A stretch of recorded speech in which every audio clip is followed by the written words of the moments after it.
உழைப்பு தான். ஒரு ஆண்மகனுடைய உழைப்பை எப்படி நீங்கள் குறை சொல்வீர்கள்? அவருக்கு கேட்கிற கேள்வி சரிதான்.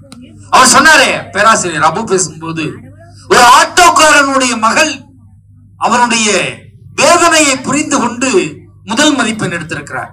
நண்பர்களே, நாங்கள் ஒவ்வொரு நாளும் ஒவ்வொரு ஊருக்கு பட்டிமன்றம் செல்லக்கூடியவர்கள். சில ஊர்கள்ல நாங்க ஒவ்வொரு நாளும் ஒவ்வொரு ஊருக்கு பட்டிமன்றம் போறோம்.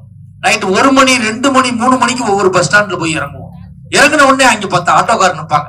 சார் இங்க போகணும் சார், சொல்லுங்க சார். சார் இங்க போகணும் சார், சொல்லுங்க சார் கேட்பாங்க. அப்ப ஒவ்வொரு ஆட்டோக்காரரையும் நாங்க பார்த்து கேட்போம், ஏங்க நைட்லாம் கண் விழிக்கிறீங்க அப்படின்னு.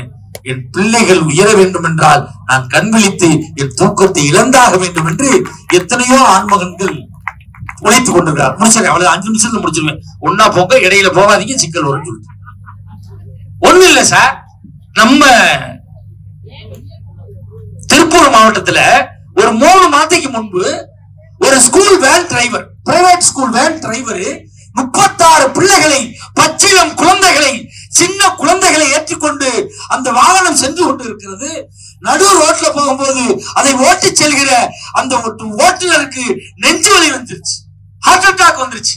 அவர் என்ன பண்ணார் தெரியுமா?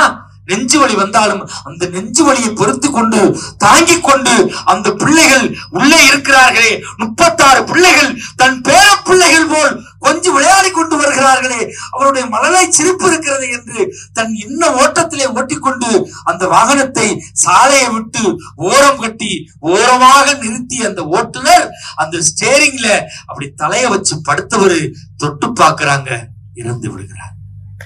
ஒரு ஆண்மகன் இத்தனை பிள்ளைகளுக்காக தன் உயிரை தன் உழைப்பால் தொடர்ந்திருக்கிறானே, அந்த ஆண்மகனுடைய உழைப்பை எங்கே கொண்டு சேர்ப்போம்?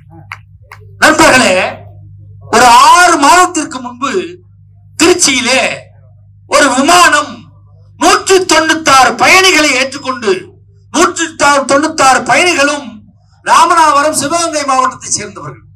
அவர்கள் பெரிய பணக்காரர்கள் அல்ல, ஏழை இளைஞர்கள். தன் வீட்டிற்கு வருமானம் வேண்டும் என்பதற்காக, தன் பிள்ளைக்கு திருமணம் செய்ய வேண்டும், தன் சகோதரிக்கு திருமணம் செய்ய வேண்டும், தன் பிள்ளைகளை படிக்க வைக்க வேண்டும் என்பதற்காக அயல் நாட்டுக்கு வேலைக்கு செல்வதற்கு அந்த விமானத்தில் ஏறுகிறார்கள்.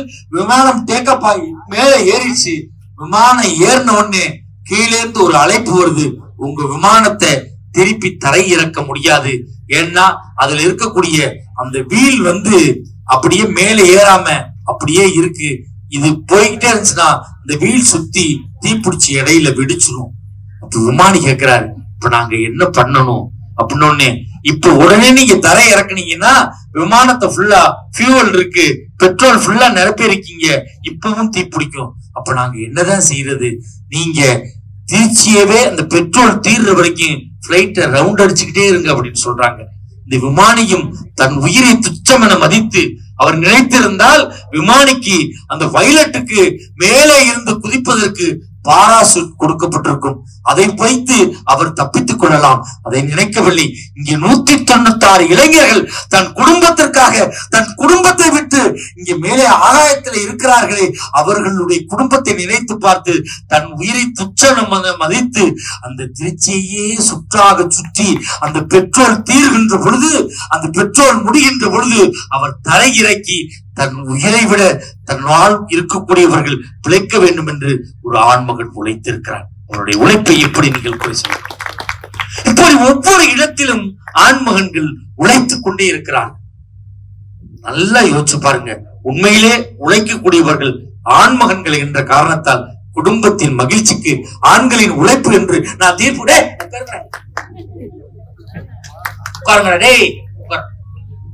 மாப்பிள உட்காரு மாப்பிள தீர்ப்பு சொன்னா இது 2 விட்டு சாத்தனா யாரு சார் தாங்குறது? இதுக்கு பேசுறதுக்கு ஒரு பதில் சொல்லணும்ல. ஒண்ணும் இல்ல சார், இப்ப பட்டிமன்றம் முடியும், நான் வீட்டுக்கு போவேன், 4 மணிக்கெல்லாம் வீட்டுக்கு போயிருவேன், காலிங் பெல் அடிப்பேன், என் மனைவி கதவை திறப்பா, வாங்க மகாராஜா பட்டிமன்றம் சென்றீர்களே எப்படி இருந்தது அப்படியா கேட்பா. நான் போய் இதுக்கிட்டு ஊர் சுத்திரா, ஊர் சுத்தி போட போய் படுறா மனசுக்குள்ள நினைச்சுக்குவான். இதே மகம் கொஞ்சம் கவலையா இருந்துச்சுன்னா, ஏன் ஒரு மாதிரியா இருக்கேன்னு கேட்பா. என்னன்னு தெரியலமா, என்னால சரியா பேச முடியலமா அப்படின்னா சூடா பால் ஆத்தி கொடுத்து, நாளைக்கே காரைக்குடியில பட்டிமன்றம் இருக்கு போய் படியாம்பா.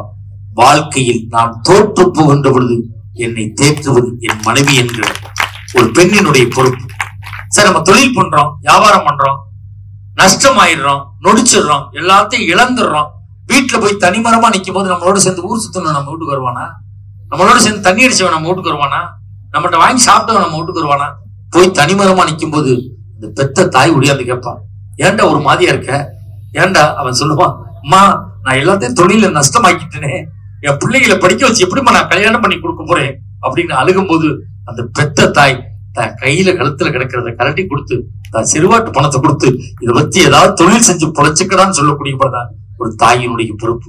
நண்பர்களை ஒன்றை சொல்கிறேன், மகள்களை பெற்ற அப்பாக்களுக்கு தான் 3 தாய் இருக்கிறாள் என்பதை யாரும் மறக்கவும் முடியாது சார்.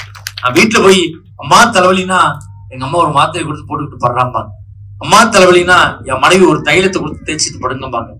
அம்மா தலைவலினா எங்க அம்மா மாத்திரை தரவும் வேணாம், என் மனைவி தைலம் தரவும் வேணாம். என் மக ஒடியாந்து அந்த பிஞ்சு வரலால இங்கேயாப்பா தலைவலிக்கு கைய வச்சா சரியா போயிருமே, இது எத்தனை கோடி கொடுத்து சார் வாங்குவீங்க? உண்மையிலேயே நண்பர்களே, நாங்கள் மனைவியை நிறைய கேள்வி பண்ணோம், கிண்டலா பேசணும், நகைச்சுவைக்காக பேசணும்.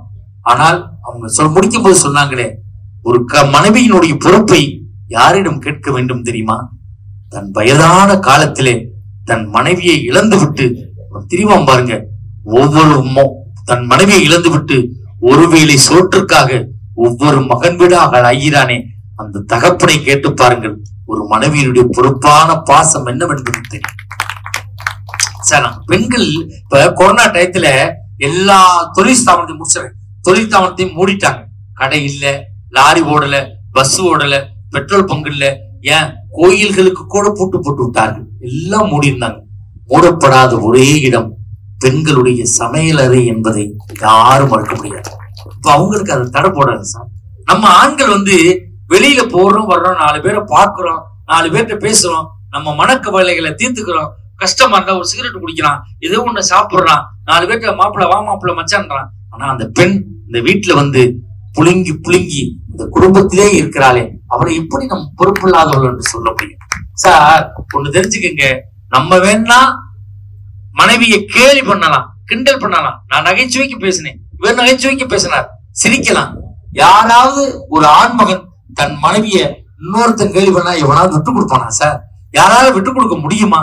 இப்ப திருமணம் செய்யறோம், பெண்ணு பிறந்த வீட்டுல ஒரு குலதெய்வமா இருக்கும், கல்யாணம் பண்ணி வந்த வீட்டுல ஒரு குலதெய்வமா இருக்கும்.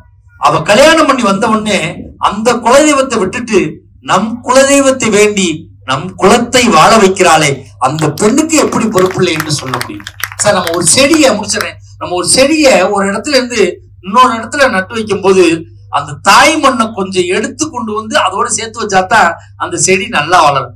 25 வருஷம் 24 வருஷம் 23 வருஷம் ஒரு வீட்டிலேயே வாழ்ந்துட்டு அப்படியே பேர்த்து கொண்டாந்து இந்த வீட்டுல வச்சு அவளை வாழ வைக்கிறோமே, அதையும் தாண்டி எல்லாவற்றையும் மறந்து அந்த குடும்பத்துல வேறு ஊன்றி நிக்கிறாளே, அந்த பொண்ணுக்கு எப்படி பொறுப்பு இல்லை என்று சொல்ல முடியும்? இப்ப ஆண்களுடைய உழைப்பும் இருக்கிறது, பெண்களின் பொறுப்பும் இருக்கிறது. எப்படி தீர்வு சொல்றது? ஒரு பாடல் தான் இந்த தலைப்புக்கு தீர்ப்பாக அமையும் என்று நான் நம்புகிறேன். மதுரை மீனாட்சியை பார்த்து ஷேக் முகமது ஒரு இஸ்லாமிக் கவிஞன் பாடிய பாடல் தான் இந்த தலைப்புக்கு தீர்ப்பாக அமையும் என்று நான் நம்புகிறேன்.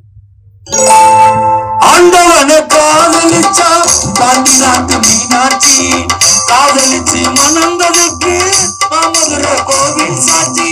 ஆண்டவனை காதலிச்சா பாண்டி நாட்டு மீனாட்சி, காதலிச்சு மணந்ததுக்கு மதுரை கோவில் சாட்சி. நண்பர்களே, குடும்பம் என்பது ஒரு மாட்டு வண்டி போன்றது. அதில் ஆணின் உழைப்பு ஒரு சக்கரம், பெண்ணின் பொறுப்பு ஒரு சக்கரம். ஒரு குடும்பத்திலே உழைக்கிற ஆண் இருந்து பொறுப்பில்லாத பெண் இருந்தால் அந்த குடும்பத்தில் மகிழ்ச்சி நிலைக்காது. அதே நேரத்திலே உழைக்காத ஆண் இருந்து பொறுப்பான பெண் இருந்தாலும் அந்த குடும்பத்தில் மகிழ்ச்சி நிலைக்காது. ஒரு குடும்ப மகிழ்ச்சி நிறைவு முன்னேற்றத்திற்கு உழைக்கிற ஆணும் பொறுப்பாக இருக்கிற பெண்ணும் தான் இருக்க முடியும் என்று சொல்லி நல்ல வாய்ப்புக்கு நன்றி கூறி நிறைவு செய்கிறோம். வாய்ப்பு இருந்தால் மீண்டும் பல தலைப்புகளில் சந்திப்போம். ஒன்றை மட்டும் சொல்லி நிறைவு செய்கிறேன், சொத்துக்களை வேண்டுமானால் பிரித்துக் கொள்ளுங்கள், சொந்தங்களை ஒருபோதும் பிரித்துக் கொள்ளாதீர்கள். நன்றி.